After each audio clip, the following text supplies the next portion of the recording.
Everyone, welcome to my channel. I am Neha. आज करेंगे हम क्लास 11 बिजनेस स्टडीज़ एंड आज का हमारा टॉपिक है commercial banks.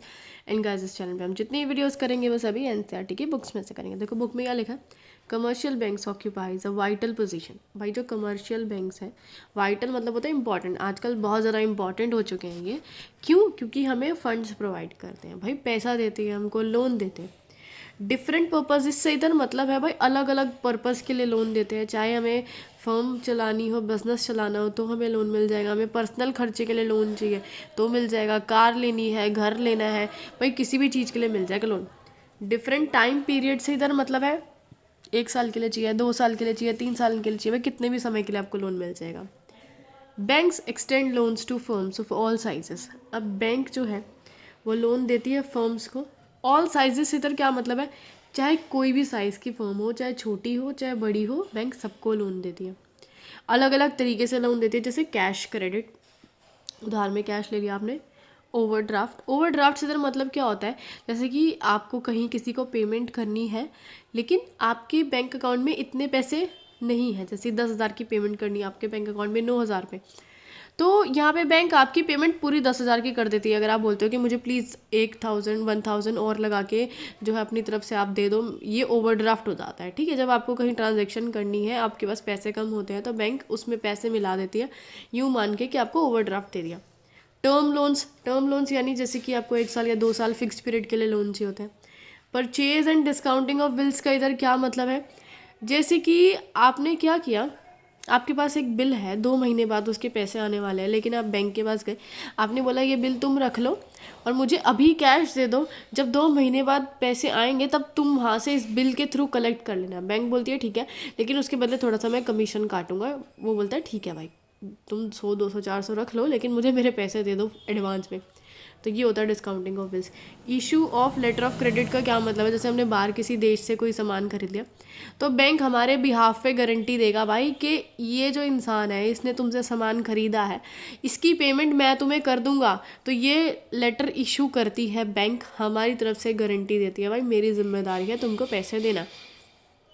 The rate of interest charge by banks depend on various factors. अब bank जो है वो क्या इंटरेस्ट चार्ज करेगी हमसे, ये डिपेंड होता है बहुत सारी चीज़ों पे। भाई कभी कम इंटरेस्ट लेती है यानी ब्याज, कभी ज़्यादा ले लेती है, बहुत सारी चीज़ों पे डिपेंड होता है। जैसे करेक्टरिस्टिक्स ऑफ फर्म किस टाइप की है, भाई कोई ऐसी फर्म्स होती हैं जैसे कि रूरल एरियाज़ में, बैकवर्ड एरियाज़ में फर्म है, या कोई असेंशियल गुड्स बना रही है, उन पे थोड़ा सा कम ब्याज लग जाएगा। जो वैसे प्रोडक्ट्स बना रही हैं और जो मतलब अननेसेसरी है, लग्जीरियस आइटम्स हैं, या फिर बहुत अर्बन एरियाज़ में, उनसे थोड़ा सा ज़्यादा इंटरेस्ट, मतलब ऐसे फ़र्क होता है अलग अलग फर्म का, अलग अलग उसके करेक्टरिस्टिक्स का कि एक्चुअली में प्रोडक्शन वो किस चीज़ की कर रही है। Level of interest rate in the economy. अब हमारी इकॉनमी में क्या रेट चल रहा है, लोन का एक इंटरेस्ट जो है आरबीआई तय करती है कि इतने परसेंट पे आपको जो है लोन मिलेगा, इतना ब्याज आपको परसेंट देना ही पड़ेगा। तो वो जो आरबीआई ने जो तय कर रखा है वही आपको लगता है। द लोन इज़ रीपेड इधर इन लमसम और इन इंस्टॉलमेंट्स। अब लोन को रीपे करना पड़ता है, वापस भी करना पड़ता है। आप इसे लमसम में दे सकते हैं यानी एक साथ इकट्ठे दे सकते हैं, इंस्टॉलमेंट्स में किश्तों में दे सकते हैं। Bank credit is not a permanent source of funds.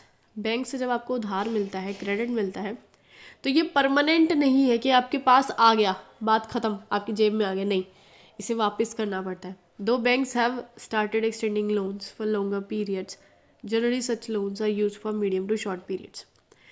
जो बैंक लोन देती है, जैसे कि मैंने आपको बताया कि उस पैसे को वापस करना पड़ता है, लेकिन हाँ आजकल बैंक जो है लंबे समय के लिए भी लोन दे रही है। ठीक है, अगर आपको जैसे 10 साल 12 साल 14 साल ऐसे लोन चाहिए लंबे समय के लिए, वो भी मिल जाता है। मीडियम टर्म के लिए, शॉर्ट पीरियड्स के लिए भी मिल जाता है। ठीक है, the borrower is required to provide some security और create a charge on the assets of the firm before a loan is sanctioned by the commercial bank.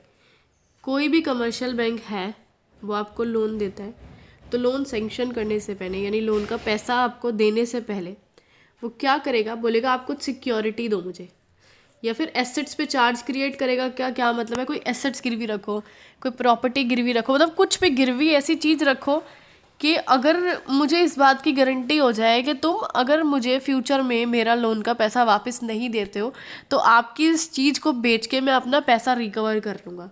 ठीक है, ये बात है यहाँ पे। अब है इसके मेरिट्स, फ़ायदे भी हैं भाई कुछ। देखो क्या है, सबसे पहला, banks provide timely assistance to business by providing funds as and when needed by it. भाई बैंक जो है हमें टाइमली असिस्टेंस, यानी जब आपको पैसों की ज़रूरत है एक बिज़नेस को, तभी पैसा प्रोवाइड करा देती है जब भी आपको नीड है यानी ज़रूरत है। ऐसा नहीं है कि आज आप लोन मांग रहे हो तो बैंक 1 महीने बाद देगी, नहीं, 1-2 दिन के अंदर आपको मिल जाते पैसे। Next, secrecy of business can be maintained as the information supply to the bank by the borrowers is kept confidential. आपके बिजनेस सीक्रेट्स जो हैं वो प्रॉपर मेंटेन रहते हैं, क्योंकि जितनी भी इंफॉर्मेशन देंगे आप बैंक को, ठीक है, वो सारी जो है कॉन्फिडेंशियल रहेगी, यानी आपके बीच में और बैंक के बीच में रहेगी। तीसरी पार्टी कोई भी ऐसी नहीं होगी जिसको आपके बारे में कुछ पता होगा। बैंक किसी को कुछ नहीं बताएगी, सारी बातें अपने तक रखेगी। Next, formalities such as issue of prospectus and underwriting are not required for raising loans from a bank, therefore is easier source of funds। भाई किसी भी टाइप की फॉर्मेलिटी करने की ज़रूरत नहीं है, जैसे प्रोस्पेक्टस इशू करने की बिल्कुल ज़रूरत नहीं है। अंडर राइटर्स जो अपॉइंट करने की ज़रूरत नहीं है। अंडर राइटर्स यहाँ पे क्या है कि जैसे कि हम शेयर्स वगैरह इशू करते हैं ना, तो अंडर राइटर्स रख लेते हैं, वो लोग हमारे सारे शेयर्स खरीद लेते हैं और फिर आगे बेच देते हैं। तो यहाँ पे कोई ऐसा सीन नहीं है, बस हम हैं और बैंक है, हमने बैंक से लोन मांगा, बैंक ने हमें दिया, बीच में कोई नहीं। ठीक है, बस और कोई दिक्कत नहीं। तो ये बहुत आसान है तरीका फंड्स लेने का या पैसे रेज करने का, क्योंकि लंबा झंझट नहीं है इसमें। Loan from a bank is a flexible source of finance as the loan amount can be increase according to business needs. अभी बैंक से अगर लोन ले रहे हैं हम, तो ये जो है बहुत ही ज़्यादा फ्लेक्सिबल तरीका है। ठीक है, क्यों ऐसा, क्यों? क्योंकि इसमें क्या होता है, अगर हमें लोन को बढ़ाना है, लोन की अमाउंट, सपोज़ हमें 5 लाख की ज़रूरत थी पहले, लेकिन अब हमें लगता है कि नहीं, हमें तो 8 लाख की ज़रूरत है, तो आप इस अमाउंट को बढ़ा सकते हो, बैंक से ज़्यादा का लोन ले सकते हो। ठीक है, and can be repaid in advance when funds are not needed. और सपोज़ आपने लोन लिया 5 लाख का, 5 लाख का लोन लेने के लिया आपने 2 साल के लिए, लेकिन 1.5 साल में ही आपके पास काफ़ी सारा पैसा आ गया, तो आप एडवांस में उसे रीपे कर सकते हो, यानी आपके पास एक्स्ट्रा कैश पड़ा है, एडवांस में उसे वापस कर सकते हो। अगर आपको फंड्स की ज़रूरत नहीं है, आपके पास पैसा पड़ा है, आपको उसकी ज़रूरत नहीं है, तो आप उसे वापस कर दो बैंक को जो लोन ले रखा है। लिमिटेशंस क्या है इसकी, देखो, सबसे पहली, funds are generally available for short periods and its extension और renewal is uncertain and difficult. अभी जो भी आपको फंड्स मिलते हैं बैंक से वो स्मॉल पीरियड के लिए मिलते हैं, यानी थोड़े समय के लिए मिलते हैं, जैसे कि आपको 1 साल ले लिया, 2 साल ले लिया। बैंक ऐसे 20-20 साल तक के लोन नहीं देते हैं। और आपको उसे एक्सटेंड करना हो टाइम को, कि भाई जैसे कि 2 साल के लिए आपने लोन लिया, आपके पास अभी पैसा नहीं है, आपने सोचा कि टाइम पीरियड एक्सटेंड कर लेते हैं, 3 साल की मोहलत मांग लेते हैं कि 2 साल के बाद 1 साल एक्स्ट्रा दे दो, तो नहीं मिलता। उस चीज़ को रीन्यू करना है, दोबारा से लेना है, तो वो भी लेना कोई इतना आसान नहीं है, पक्का नहीं है बैंक दोबारा देगी या नहीं देगी, बहुत सारी फॉर्मेलिटीज़ होती है, बहुत सारे प्रूफ देने पड़ते हैं, सिक्योरिटी देनी पड़ती है। Next, banks make detailed investigation of the companies affairs, financial structure etcetera. Bank जब लोन देती है हमें, उससे पहले हमारी कंपनी की हर एक चीज़ का इन्वेस्टिगेशन करती है, हमारे कंपनी के हर एक अफेयर्स, हम किसके साथ कैसे डील कर रहे हैं, क्या कॉन्ट्रैक्ट कर रहे हैं, किस में बिजनेस कर रहे हैं, हमारा फाइनेंशियल स्ट्रक्चर क्या है, हमारे को पहले तो लोन नहीं लिया हुआ है, हम प्रॉफिट कमा रहे हैं नहीं कमा रहे हैं, फाइनेंशियली स्टेबल है या नहीं, इंटरेस्ट दे सकते हैं या नहीं, मंथली कैश इनफ्लो आ रहा है कि नहीं, सारी चीज़ें चेक करती है। And may also ask for security of assets and personal securities. साथ में क्या बैंक बोल सकता है कि हमें कुछ सिक्योरिटी भी चाहिए, यानी कुछ गिरवी रखो भाई, चाहे अपने एसेट्स रखो या पर्सनल श्योरिटीज़ का मतलब है कि चाहे कोई अपना पर्सनल घर तुम रखो गिरवी, हमें कुछ ऐसी चीज़ चाहिए जिससे कि हमारा ये डर ख़त्म हो जाए कि तुम अगर हमें लोन के पैसे वापस नहीं करोगे तो तुम्हारी पर्सनल चीज़ को बेच के हम पैसा रिकवर कर लेंगे। This makes the procedure of obtaining funds slightly difficult. तो मुश्किल है भाई ये चीज़, तो कोई चीज़, अब किसी के पास यार प्रॉपर्टी या एसेट्स ना हो तो क्या करे, वो कैसे लोन ले। In some cases difficult terms and condition imposed by the banks. So कभी कभी किसी किसी केस में क्या होता है, बैंक्स बहुत सारे टर्म्स एंड कंडीशन लगा देती है लोन लेने से पहले।